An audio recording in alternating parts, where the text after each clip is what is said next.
Hey guys, Dave Anderson here. I'm the Director of Search and Analytics at Emfluence, and I'm going to talk to you about 10 tips I have for building a data-driven culture. So without further ado, here we go. Tip number 1, get executive buy-in and sponsorship for this initiative.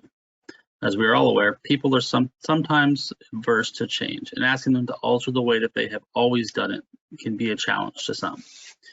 With executive buy-in, you can show that this is an organization-wide cultural shift and not simply something we are asking one individual or group of individuals to change. This is the key to driving a successful data-driven culture. Tip number 2, invest in the right tools and resources. Every organization may have different needs to help them accomplish their goals. Becoming data-driven does require the use of some tools that allow for better data synchronization. For example, we recommend investing in the development of a data warehouse along with a robust data visualization tool. As far as people resources, ensuring there is someone that can drive the initiative forward is key. With executive buy-in, this individual can become your subject matter expert and can help move the path forward. Tip number 3, define data-aligned business objectives. For the most part, I assume organizations do attempt to use some level of data to define their goals and objectives. Just making sure we are using appropriate data points to define these can help ensure we are all on the same page. For example, making sure marketing and sales are both operating with the same business objectives can be a very big key to success.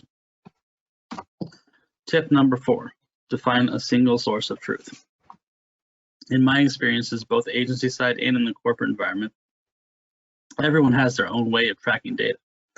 It can often vary not only from group to group, but also from individual to individual within those groups. For example, I've seen some sales team members use CRM very well, while others leverage a spreadsheet, and yet another relies exclusively on their email. Creating a single source of truth means everyone within the organization has access to all the same data and is marching in the same direction. Tip number 5, adjust your processes to support data-driven needs. Following up on the previous tip, defining a single source of truth and a single methodology for collecting data and reporting will likely require a shift in your organizational processes. With executive sponsorship, again, moving it forward, it will be critical to hold people accountable to a data collection process in order to maintain accurate and consistent data. Everyone in sales should be using CRM the same way. Everyone in customer service should be inputting data in the same way, etc., etc.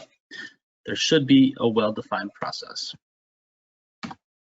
Tip number 6, cultivate data literacy. Data literacy across the entire organization will lead to better, more collaborative decision-making and growth. To do this, maintain a series of training opportunities to ensure all team members are able to view and interpret the data in the same way. You can also create a data definitions table to help keep this moving smoothly and make sure everyone is on the same page. Tip number 7, fail fast and test rigorously. Failure is inevitable, but it's extremely important to be able to nimbly identify failure and move to the next step. Testing should be ingrained in what you're doing across all departments to ensure you have the best practices in place for your organization. From a marketing perspective, for example, defining data-driven testing plans will help you drive better results quicker and more effectively, and ultimately will ensure that you're more likely to achieve your goals. Tip number 8, don't try to do too much. What I mean by this is don't try to make your reporting too robust. There's more data available to us than we're able to process on a daily basis. By defining your key performance indicators early, you can ensure that you aren't trying to do too much with your data. Without that data strategy in place, you'll find yourself a victim of analysis paralysis and will likely find yourself following a thread of data that doesn't ultimately impact your main objectives. That's not to say that that thread is unimportant, but it makes sure you are staying focused on the key metrics that you defined early in the process. Tip number 9, break down organizational silos. First of all, in my experience, every organization has silos, but that's just the nature of how the culture has been defined within that organization historically.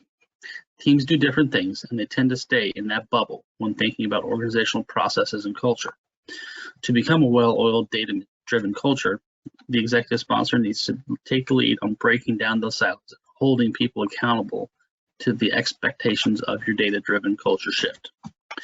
With those silos eliminated, collaboration can take a new form. Tip number 10, ensure data accessibility. Making sure that everyone is available to access the same data is the final tip that I have. Whether that's putting it up on a TV screen that shows key company-wide reporting metrics for everyone to see, or making sure that everyone has the ability to access dashboards in some other format. With full visibility to that data comes a path forward for everyone. When everyone understands what we are trying to accomplish as an organization, everyone can march together and great things will happen. That's all I have for today. Thank you.